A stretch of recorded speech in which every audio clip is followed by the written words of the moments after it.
तरक्की का सफर शरीफ खानदान ने कैसे किया, उसकी तफसीलात कुछ हमारे एडिटर इन्वेस्टिगेशन रऊफ क्लासर साहब के पास मौजूद हैं। रऊफ क्लासर साहब, क्या तफसीलात मौजूद हैं आपके पास? अगेन अरशद जी, हमने वहां से सुप्रीम कोर्ट ऑफ पाकिस्तान के रिकॉर्ड से निकलवाई हैं।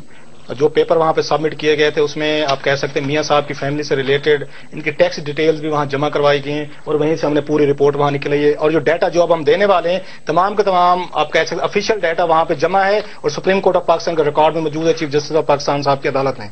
इसमें तीन मैं आपको तेजी से क्विक मैं उसमें दे दूंगा। एक तो मियां मोहम्मद शरीफ साहब, हसन मोहम्मद रमजान साहब, ये इनके वालिद साहब थे।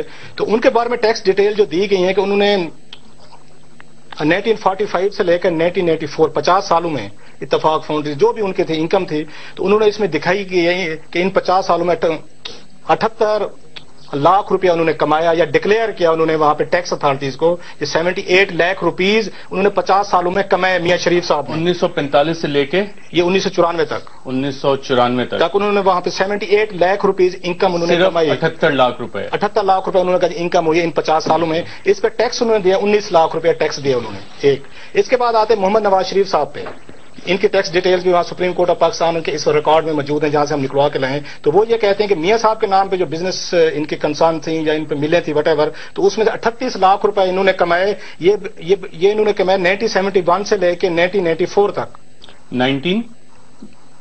1971 से लेके 1994 तक 1994 तक 38 लाख आपको 24 साल बनते हैं। 24 सालों में मियां नवाज शरीफ साहब का वो कहते हैं इन्होंने 38 लाख रुपए कमाए टोटल इन 24 सालों में और 10 लाख रुपए इन्होंने टैक्स दिया। ठीक है। इसके बाद आते मियां शहबाज शरीफ साहब की डिटेल्स हैं। तो मियां शहबाज शरीफ साहब के बारे में कहते हैं 1970 से लेकर 1994 तक, अगेन आपके 25 साल बनते हैं, तो इन्होंने 36 लाख रुपए टोटल कमाए। इन्होंने 24 सालों में मियां शहबाज शरीफ साहब ने 36 लाख रुपए कमाए। इसमें से इन्होंने 6 लाख रुपया इन्होंने टैक्स दिया इनमें।